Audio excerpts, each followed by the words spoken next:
காலங்களில் ஆட்சியாளர்கள் தமது சொந்த தேவைகளுக்கும் அரசியல் லாபங்களுக்காகவுமே வீதிகளை அபிவிருத்தி செய்தனர்.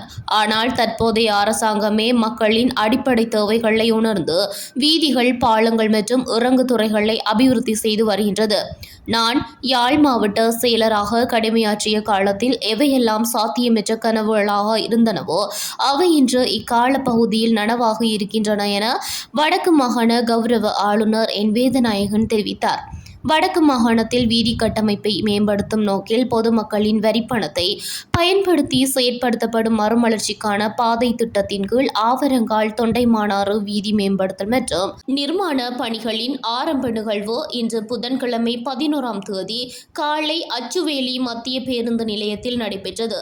போக்குவரத்து, நெடுஞ்சாலைகள் மற்றும் நகர மேம்பாட்டு கௌரவ அமைச்சர் பிமல் ரத்நாயக்கவின் பங்கேற்புடன் நடைபெற்ற இந்நிகழ்வில் கலந்து கொண்டு உரையாற்றும் போதே ஆளுநர் மேற்கண்டவாறு தெரிவித்தார்.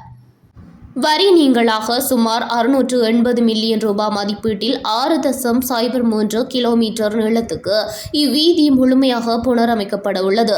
துரித கதியில் முன்னெடுக்கப்பட உள்ள இவ்வீதி பணிகள் நிறைவு செய்யப்பட்டு அடுத்த வருடம் மே மாதம் 12ஆம் தேதியன்று மக்கள் பாவனைக்காக மீள கையளிக்கப்பட உள்ளமை குறிப்பிடத்தக்கது. ஆளுநர் தனது உரையில் மேலும் குறிப்பிடுகையில், இன்று இப்பகுதி மக்களுக்கு மிக மகிழ்ச்சிக்குரிய நாள். ஆவரங்கால் தொண்டைமானாறு வீதியை திருத்த வேண்டும் என பல முயற்சிகள் முன்னெடுக்கப்பட்டிருந்தாலும் நீண்ட காலமாக அது சாத்தியப்படாமலே இருந்தது. அந்த கனவு இப்போதைய அரசாங்கத்தின் காலத்தில் நடைமுறைக்கு வருகின்றது.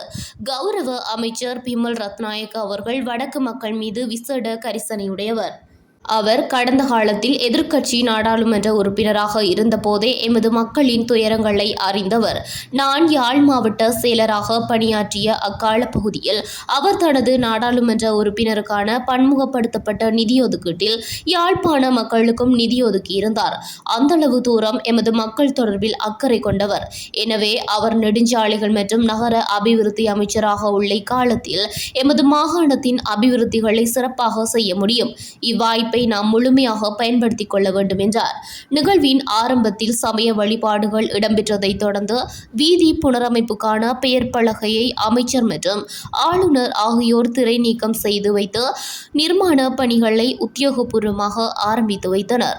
இந்நிகழ்வில் யாழ் மாவட்ட நாடாளுமன்ற உறுப்பினர்களான கௌரவ ஜே ரஜீவன், கௌரவ எஸ் ஸ்ரீபவானந்தராஜா, வலிகாமம் கிழக்கு பிரதேச சபையின் தவிசாளர் டி நிரோஷன், யாழ் மாவட்ட செயலர் எம் பிரதீபன், வீதி அபிவிருத்தி அதிகார சபையின் மாகாண பணிப்பாளர் குரோஷ், பிரதேச சபை உறுப்பினர்கள் மற்றும் பொதுமக்கள் என பெருந்திரளானோர் கலந்து கொண்டனர்.